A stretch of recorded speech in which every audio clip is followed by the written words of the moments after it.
Thank you, Mallar, and welcome everybody. And thanks to the Apex Art team. It's a terrific exhibition, and I urge everyone to go and see it or tell their friends to go and see it. So I'm going to give you a quick run through of the campaign, the Gulf labor campaign that basically sprung up in response to the conditions of migrant workers in the Gulf and the intersection of those conditions with the introduction of high art, high culture institutions in Abu Dhabi. And this graphic, which is one of the graphics produced by the coalition, sort of captures a sort of political economy of the art world. It was produced for one of the high-priced galas that the Guggenheim Museum uses for fundraising every year. This idea that basic working principle was that no one should be asked to exhibit or curate or lecture or teach in a building that has been constructed on the backs of abused workers, and that's a principle that goes across the arts and culture and education sector, and I would argue also includes the world of football, which embraces the World Cup in Qatar, which will be beginning soon and has generated a lot of attention to these issues.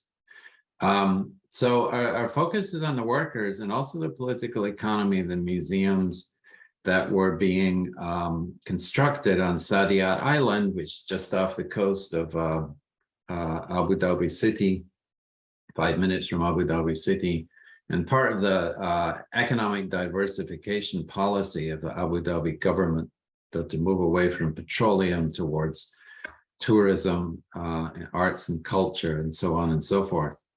And here's a sort of early model of the island. Actually, the Guggenheim is here, and the Louvre is here, which is already opened.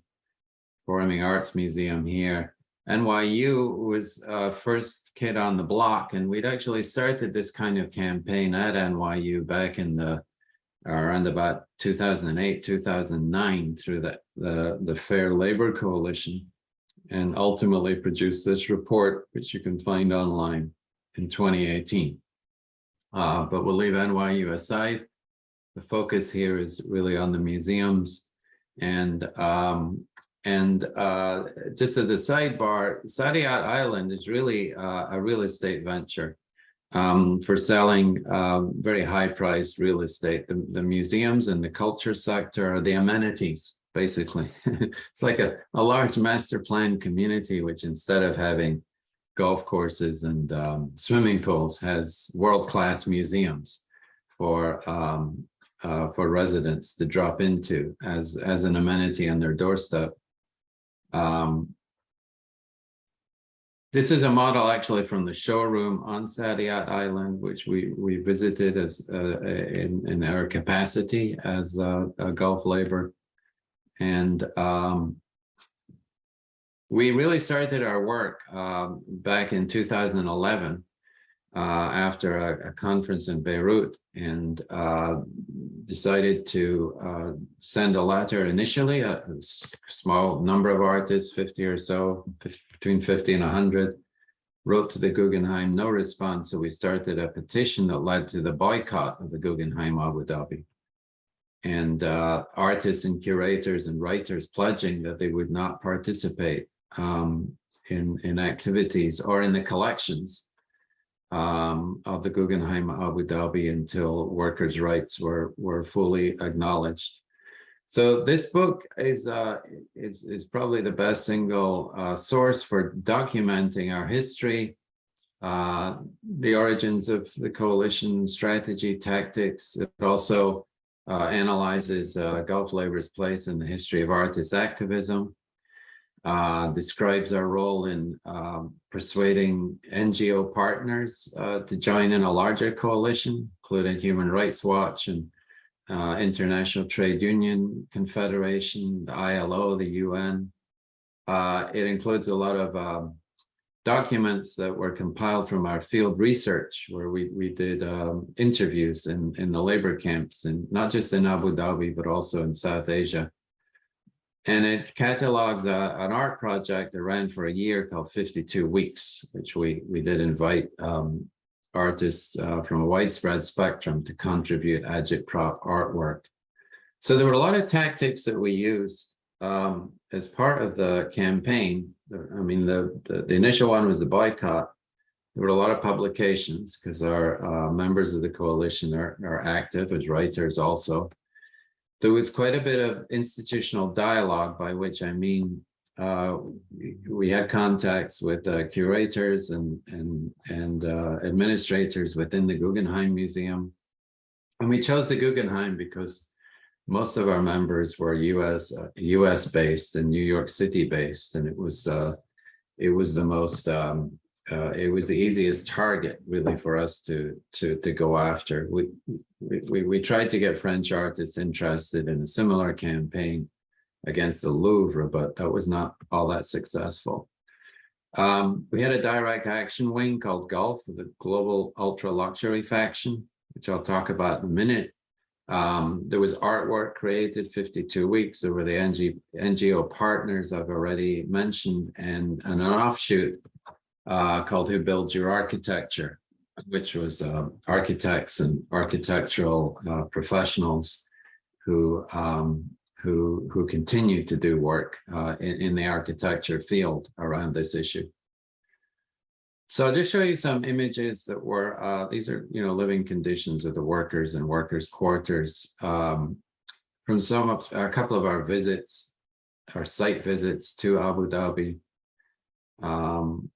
These are mostly of labor camps, large formal labor camps. At that time, there were also workers living in more informal quarters, but increasingly they moved to the large labor camps because there's more surveillance there, and also to keep out people like us, or prying eyes and investigators and journalists. This was not our graphic. I think it was the ITUC, the International Trade Union Congress. They use the term slavery. We never use the term slavery for all sorts of reasons, but I know other people do use that term to apply to the forced conditions under which migrant workers work there. This is a shot of some of our members talking to workers, conducting interviews. Walid Rad is here. Sean O'Driscoll, who was a local Irish journalist who helped us a lot, is here. Hairdressing. So a large informal economy among the workers outside of the labor camps' formal economy, with markets and bartering. At a certain point, several of us were barred from entry to the UAE. I was the first to be barred. Walid was the second. There were two others, Ashok Sukumaran and also Guy Manis Abbott. And that meant that we really didn't have access anymore to do these field interviews, which was unfortunate because we were one of the few groups that was doing that. Human Rights Watch and Amnesty International had also been banned. And so some of our members went off to donor countries. This is Natasha Dillon interviewing workers who'd been deported for organizing in Abu Dhabi. And she was interviewing them in India. So we continued to do some of the field work, but it wasn't in Abu Dhabi. And I have to say the field work really hasn't continued on the part of anyone. My colleagues at NYU Abu Dhabi haven't taken it upon themselves to continue to conduct field work of this sort, although they have fairly ready access. And that speaks volumes about the nature of self-censorship in a place like that, but also, the real threats, criminalization and extreme punishment, which can follow on from doing that kind of research. This is actually a shot of Doha just before it really sprung up almost overnight. Clark and I were talking about that earlier. And Who Builds Your Architecture? The architectural spin-off did a lot of good work in Doha, produced a field guide to the process by which construction of these buildings is contracted and designed and built. This is week 10 of our 52 weeks art project, and this was a week I collaborated with Natasha Dillon and Amin Hussein on a project called No Debt is an Island, and as part of that week, we announced an event 6 months hence at the Guggenheim, and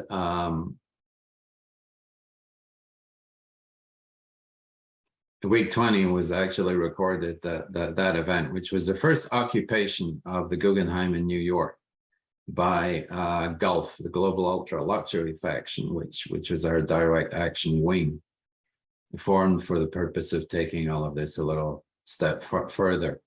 And that was in conjunction with an Italian futurist show, which was launched or opened in February 2014, I believe. And as part of our occupations, we did several occupations. Part of our occupations, which were quite spectacular. I mean, obviously using the built environment of the Guggenheim to good effect, and the exterior for that matter, using illuminated projections. We produced a lot of artwork in conjunction with the occupations. And some of the artwork was in the aesthetic spirit of the exhibitions themselves. So there was a lot of pseudo-futurist agitprop artwork, which we hung on the walls as part of the occupation, calling out trustees in the Italian futurist style. The final occupation of the Guggenheim in New York was on May Day 2015, and we succeeded in shutting down the museum that day. I think it was the first time the museum was ever shut down on a day it was scheduled to open. And there were all sorts of partners, allies who joined in outside. The Guerrilla Girls are there, in the taxi drivers union in New York City, and others. And we produced agitprop material in different languages that workers use and speak in Abu Dhabi. And it's just a record of our win. Those of us who stayed inside after the museum closed down had a little party there. That same summer, we'd been invited to participate in the Venice Biennale. And we were kind of obliged to hang some art. And this is a mock-up of what we decided we would hang in the Arsenale. And I think this is the final version. You can see at the top there, it's a kind of reversioning of a Whistler sketch of a skiff in the Venice Lagoon, sailing towards Guggenheim, New York. So we decided, as part of our actions, because we were there not just to exhibit, but also to do actions in Venice, we decided to take this naval motif and launch a naval invasion of the Peggy Guggenheim branch of the Guggenheim in Venice. And we worked with several local activists who knew how to navigate the waterways of Venice and to evade the police. And we took over everything you do in Venice, of course, is spectacular. So you can use the backdrop and the built environment in very sensationalist ways. Again, we produced some artwork in the spirit of the show that was on, a Charles Pollock show, and basically occupied and held the museum for a day until we extracted some promises from administrators, Richard Armstrong, the director, about meeting with the trustees. So the meetings with the Guggenheim went all the way up to the trustee level. Subsequently, other actions included the launch of an artist letter for Palestine, and so we decided to alter our exhibit. Artists have the right to do that, but don't often do that, especially the Venice Biennale. So we decided to stencil a Palestinian motif, the handala, the symbol of Palestinian resistance, on that artwork. I think I'll move a little more quickly now. In 2016, we finally managed to bring all of our NGO representatives into the room in New York City to meet with the Guggenheim representatives and the administration. And that's the point at which administration got very nervous. They realized they were dealing with much bigger entities than simply a raggle-taggle group of artists. They broke off relations and walked away from the negotiations after 6 years. And we issued a statement at the time, and pretty much that we've been dormant as a coalition since then, largely because there was no construction being done in Abu Dhabi on the Guggenheim Museum. And to all intents and purposes, the project was on hold. In addition, I mentioned one other spin-off that I was involved in. As part of our campaign, we built a fake website for the Guggenheim, which functioned pretty well for a few weeks before it was taken down. And we launched a competition for people to submit their designs as a replacement for Frank Gehry's design of the Guggenheim. And that was a spoof, obviously, but we got the idea, some of us, specifically myself and Michael Sorkin, the architect and late architect and writer, to actually do a competition in Helsinki. Guggenheim was planning to build a new branch in Helsinki that no one really wanted, and launched this very lavish competition. Firms from all over the world spent a fortune competing in it, and we ran an alternative competition for arts-related work and projects in Helsinki for a fraction of the cost, and helped to play leading role there in nixing the Guggenheim's plans for a Helsinki branch. And if you're interested in that, there's a book that we edited called The Helsinki Effect: Public Alternatives to the Guggenheim Model of Culture-Driven Development, that contains a lot of the submissions and also essays about that topic and about the model. Most recently, every so often, the museum announces that it's going ahead with the plans, and most recently, the Department of Culture and Tourism in Abu Dhabi has announced that the museum is set to open. It's unclear how much of that is reality-based, although construction tenders have been put out and bidders have been awarded the job. In the meantime, the Guggenheim has continued to collect for in anticipation of opening, and we know that they claim that they have they've collected almost everyone who's everyone in Middle Eastern art, which was the goal of the collection, and we don't have a lot of information about that. It's kept under wraps, obviously, but for sure there are people who probably signed the boycott, whose art has been collected, although not directly, probably collected on the secondary art market, which is not much you can do about. The story, of course, continues to be one that captures headlines, and the World Cup has, the building of the stadia in the World Cup has generated a lot of attention. In Qatar has been a little easier to access for foreign journalists and NGOs. Abu Dhabi remains pretty closed off. So we've seen quite a lot of publicity and stories based on pretty good access to workers. And that's a story that's very live right now. I think I'm going to stop there.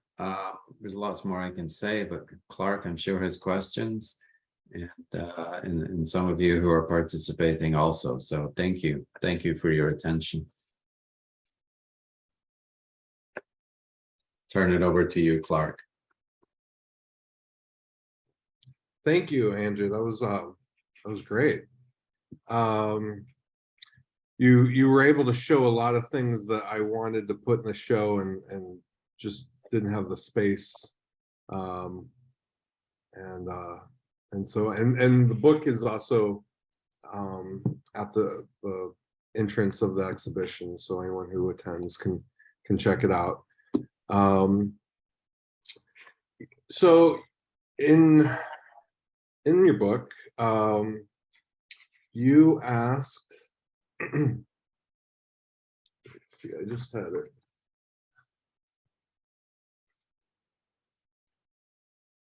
You ask, how did Gulf labor persevere in such in the face of such formidable adversaries, and why has it achieved some measure of success? And so I'm going to send that question back to you.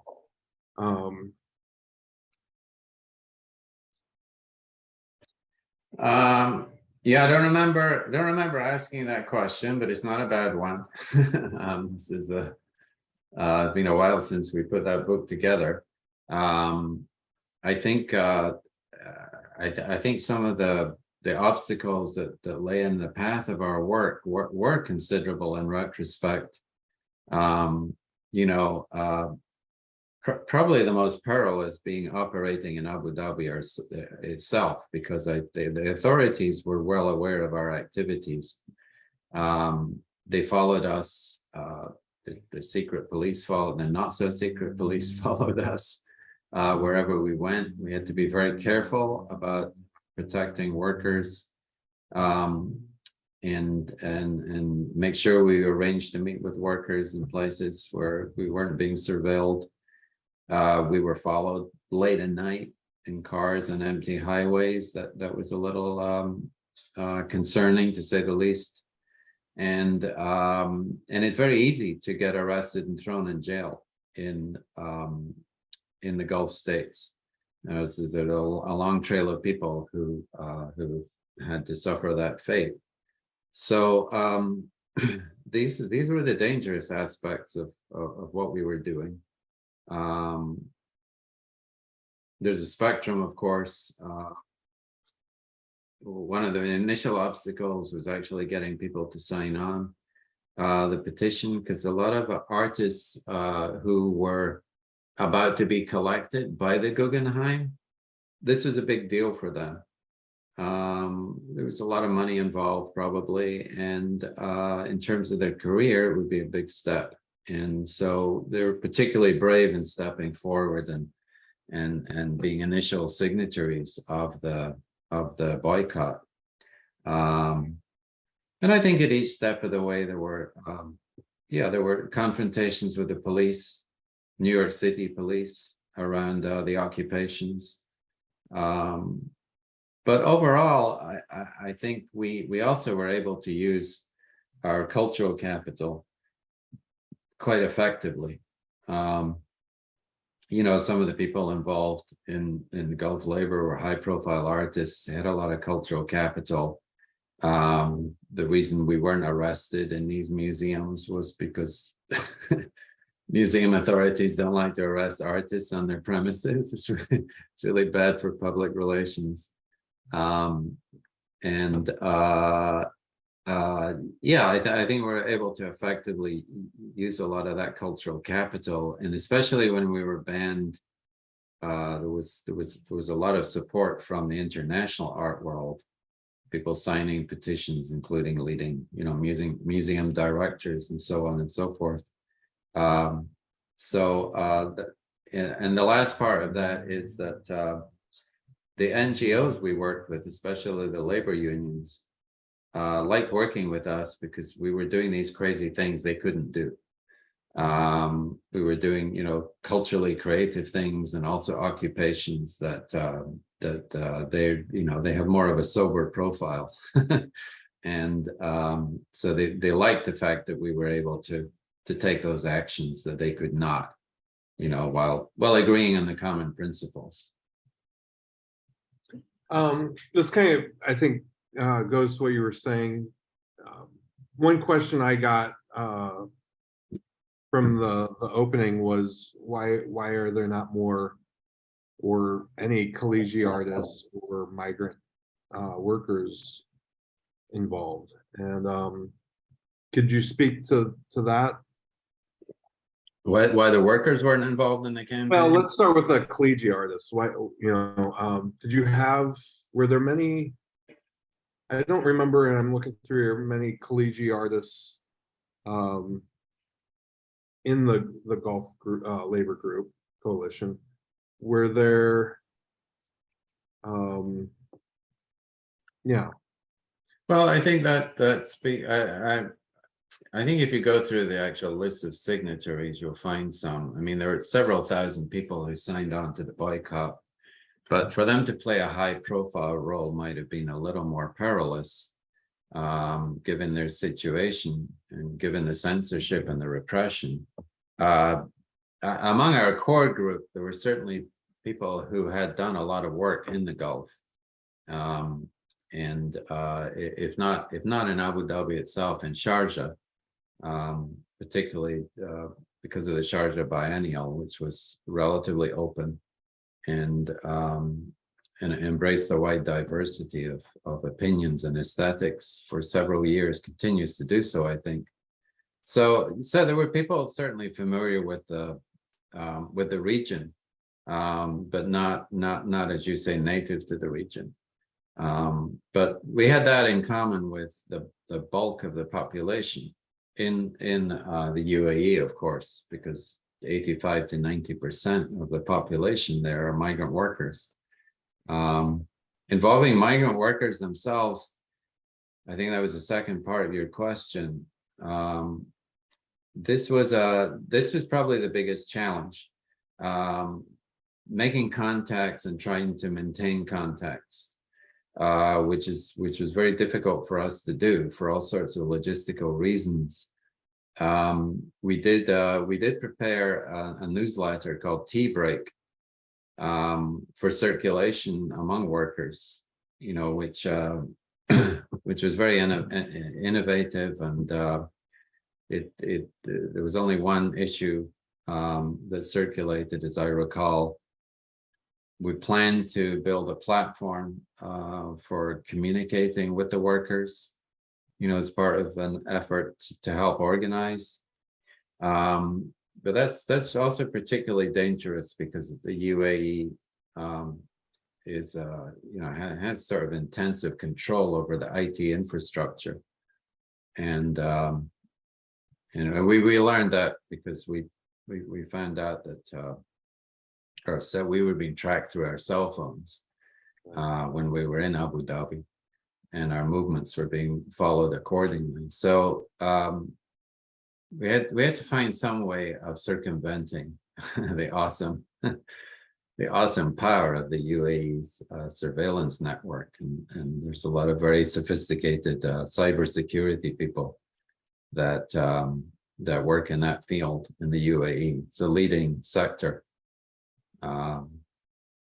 So I think that was a major reason for thwarting, but also I would just add, and we were talking about this before we opened this forum. Key to the kafala system is migrant worker debt, recruitment debt in particular, and no one would work so hard and under such conditions unless they had to pay off a debt. And this is the case for migrant workers mostly all over the world. If they're coming to a rich country, you can't get to a rich country unless you amass a lot of debt along the way. And you have to pay off that debt to middlemen who all take their cuts, and they'll go after you or your families if you don't pay that debt. That's the key to the whole system. That's the key of labor discipline, and also the key to the mobility part of it. So we did meet workers who had organized. There's a lot of strikes that happen in a place like Abu Dhabi. You don't hear about them because of the press blackout, but there are a lot of strikes and industrial action, small scale, usually. And when workers are deported, they're left, with a big bag of debt that they have to pay off. And the collateral of their family, often their farms or the family jewels, is the collateral. So it's a sort of life-threatening situation for these households if they are deported as a result of strike action. And I think that story, Clark, to my attention before, a recent Guardian story about workers being deported in advance of the World Cup, sent home, and left holding that debt is a very instructive one. That continues to be a huge problem. Yeah, that article I just posted the link to came out a couple days ago, and what it alludes to, or what it explains, is they have these recruitment fees that take 2 years usually to pay off, and these workers are being sent back after under a year, because they're trying to kind of not have them here during the actual matches. They're telling them that they can go back to their home country and reapply for a job, but they're essentially breaking their contracts, and that's extremely disturbing as well. And so one thing I tend to talk or think about or talk about is this is really a symptom of a larger problem, that they wouldn't be making these journeys if they weren't in debt. And why are they in debt, and what's where is that root of the problem, and how can we address that? Because I feel like what I see here, what you've seen here, is really just people taking advantage of their lot in life, and taking advantage of their desperation. I'm not sure if I have a question or if you want to speak to that. Sure. Yeah, no, I think that's a very central issue, specifically on recruitment debt. We really focused very long and hard on that, because it is, as I said, it is key to the system. And we, part of our proposition to the Guggenheim was, look, we estimated it would take $20 million basically to pay off the recruitment debt of the workers who were likely to be contracted on building this museum. We told the trustees, look, $20 million is pocket money to you guys. It's just sell a minor work of art, and you get a lot of PR, a lot of good PR from doing this, and you would set a model for other large employers in the region, because that was always our working principle. You target vulnerable institutions like NYU or the Guggenheim that have a lot of ethical or moral values supposedly built into their brand, and you leverage the brand in that way, leverage that ethical value, and as a result, you can raise the bar for workers, not just on those sites, but for workers everywhere. And so the recruitment debt was a major part of that. NYU, we had a little more success. We had success initially at NYU because we managed to pressure the administration to adopt a set of labor values that was much higher and better than anywhere else in the region at the time. And the only problem was, it looks very good on paper, but you have to enforce these standards, and the administration fell down on the job by appointing a monitor with a huge conflict of interests, which got them into all sorts of trouble. But we got a little further down the road, getting NYU to pay recruitment fees and also reimburse workers who've been shortchanged in their wages in the course of being contracted to work on the university site. With the Guggenheim, it was more of a challenge because the entity that was building and delivering the Guggenheim and the other museums was part of the Saadiyat authority. So it was they would be setting labor standards and values for the whole island, and all of the building and construction that would be happening on the island. So that was a bigger lift. That said, we did what we could in moving or trying to pressure the Guggenheim to set that model for other employers to follow. And we were making headway until the point which Richard Armstrong and the administration walked away from the negotiations and the talks, and as I mentioned, in 2016. And why they did that is something you'd have to ask them. But, That was actually my next question. Or at least, did they tell you anything? Did they have any excuse?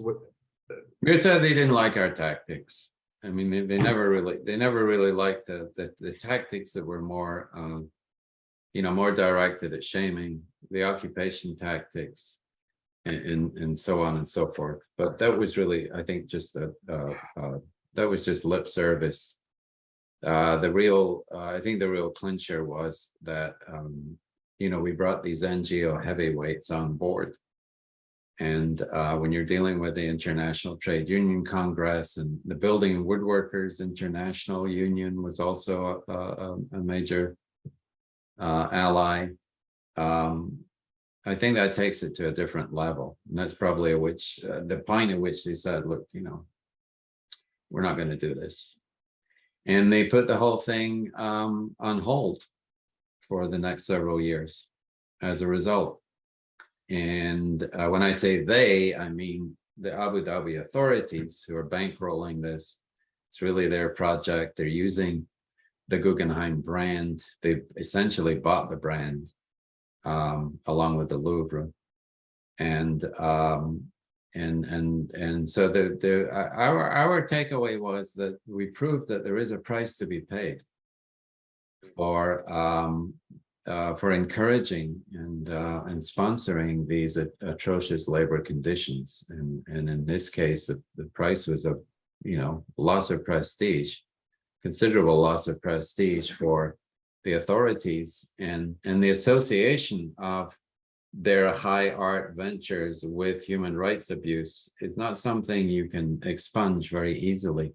Once it's established, once that stain is on the institutions, the museums, it's very difficult to get rid of it. Stephen asks, who is the main beneficiary of the museum? Is it artists, local wealthy businesses, including builders and architects, the ruling family, or the museum? That's a good question. I think at the highest level, the state building project, the state making project in Abu Dhabi was the largest beneficiary, because these museums, the cultural district in Saadiyat Island was, as I said earlier, they're part of this very lavish effort, very expensive effort to diversify the economy and change the brand. Dubai, which neighboring Dubai doesn't have any oil, doesn't have so much money, but Dubai had, established this international brand in tourism and real estate and finance and so on and so forth. And the Abu Dhabi authorities wanted a share of that. They wanted their own version of that. And so they had the money to buy the brands, basically. And so they would have been the biggest beneficiaries, and to some extent still are. But as I said, there's a stain on that, on those brands now. And more locally, of course, you know, everyone involved in the construction, everyone reaping profits from the construction and the transformation of Saadiyat Island was a beneficiary. And ultimately, the owners of villas, these expensive villas, these are some of the most expensive addresses in the Middle East. And so we're really talking about real estate lucre and real estate assets that has a lot of speculative value and real value.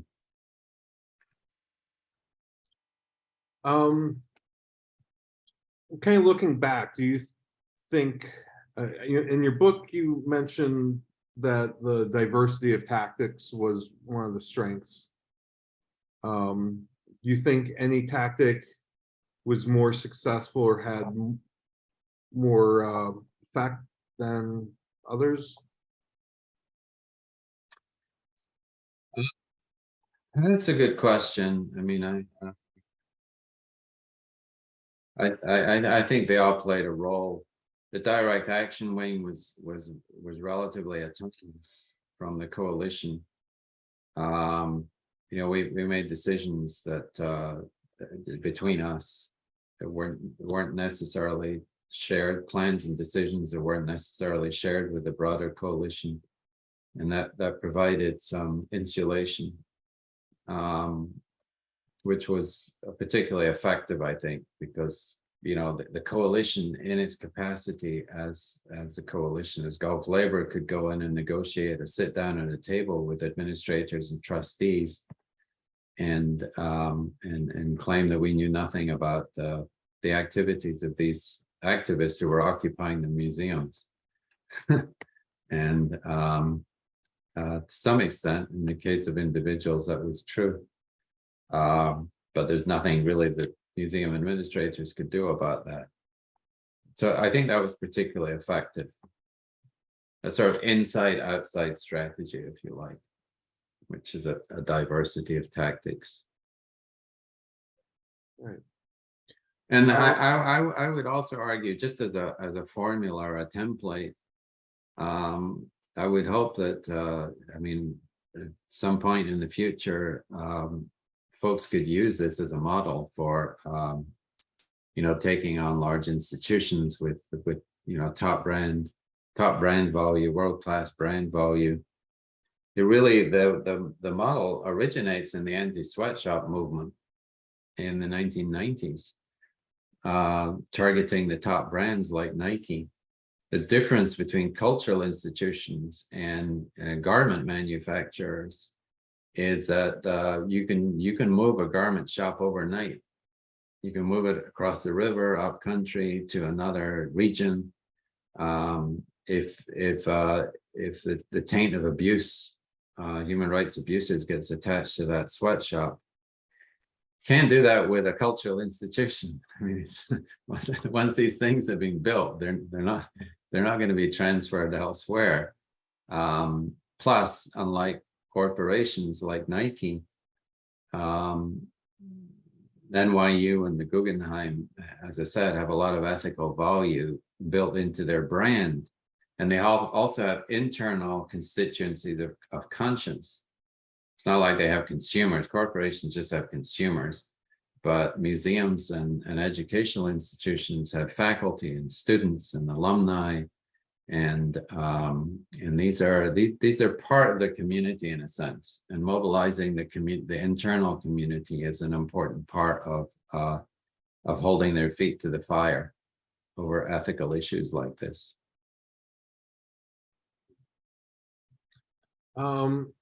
Open it up to any questions from our audience. I guess you know, I don't know if this is a question, but you know, Gulf Labor was about these cultural institutions, these art and performing arts and so forth. but we never saw anything like this for the World Cup that's coming. And I guess that might speak to the different kinds of audiences, right? Soccer fans probably aren't going to, well, what am I trying to say? I guess, you know, can you maybe speak to why, you know, in Doha, we've seen, I think, much faster development, and much, you know, we're looking at 8 stadiums, a subway system, all the roads, everything, you know, with a very hard and fast deadline. And I can't really compare the two, but it's one that I've been able to witness firsthand. That's really kind of just was shocking to me. And so I guess maybe could you, like, what would you, I don't know, like what could have been done here that wasn't being done, or that was, or what, you know, what happened in Abu Dhabi that didn't happen in Doha? Well, that's a good question. I do think a lot has happened in Doha as a result of the World Cup. Nonetheless, there have been, you know, there've been groups and organizations that are focused on that. They're not necessarily, you know, football supporters organizations, although some of the leading national football teams are now beginning to speak up, or have begun to do so, especially the Scandinavian ones, and I think Holland also. And we might see more of that. Although my bet is once the games actually start, attention to this issue might dissolve to some degree, but it'd be very interesting to watch the, you know, the whole thing. As some of you may know, of course, the authorities like Abu Dhabi and Qatar have been buying up major brands in the European soccer leagues. Manchester City is owned by Abu Dhabi, and Paris Saint-Germain is owned by Qatar, and Saudi Arabia bought Newcastle United recently. So that's part of the diversification of the national brand, is to move into the realm of soccer. And it's immensely valuable to them, I think, to have their names and their airlines, especially being sponsors of these major soccer brands. But there are some groups, and I would name Fair Square in particular. Nick McGeehan, who was an ally of ours during this period at Human Rights Watch, he left Human Rights Watch and went on to really focus on Qatar and labor abuses in Qatar, and formed this organization called Fair Square, and encourage folks to look it up. And I think he's a very trusted source on the issue in Qatar. And of course, I think among news organizations, The Guardian has had a long-term interest in this issue, and has probably done the most detailed reporting on conditions in Qatar. But you know, soccer supporters are the world of soccer is quite different from the art world in that degree, and much more diffuse and less organized. The art world can feel very small at times. It's people who are firmly embedded within it often attest. Well, Andrew, thank you so much for your time. If there's a last word you'd like to leave, or we can leave it there, it's up to you. This has been very educational and really good to hear from someone who has been involved with this for well over a decade now. And yeah, I guess Oh, one thing I wanted to mention, Clark, just before you go on Qatar, one of my colleagues, Natasha Iskander, has a wonderful book that she published recently. And I won't get the title right. This, I think, is Does Skill Make Us Human? Does Skill Make Us Human? And it's based on her field work on construction sites in Qatar, which is not an easy thing to do at all. And she's, you know, the one academic colleague I have who really devoted herself to doing this. And she wrote a wonderful book about this, which actually contains the best analysis historically of the kafala system that I know of. So I really encourage people to take a look at that. But my last word is thanks to you and Malor and Apex for putting on this wonderful exhibition. And I hope there's a lot of consequences that flow from it. Hopefully, yeah, good consequences, hopefully. Yeah. Well, thank you so much. It's been a pleasure. I've learned quite a bit that I wasn't sure what I would learn tonight, but appreciate it. And thanks for stopping by the show and being a supporter of everything. And so, yeah. Thank you.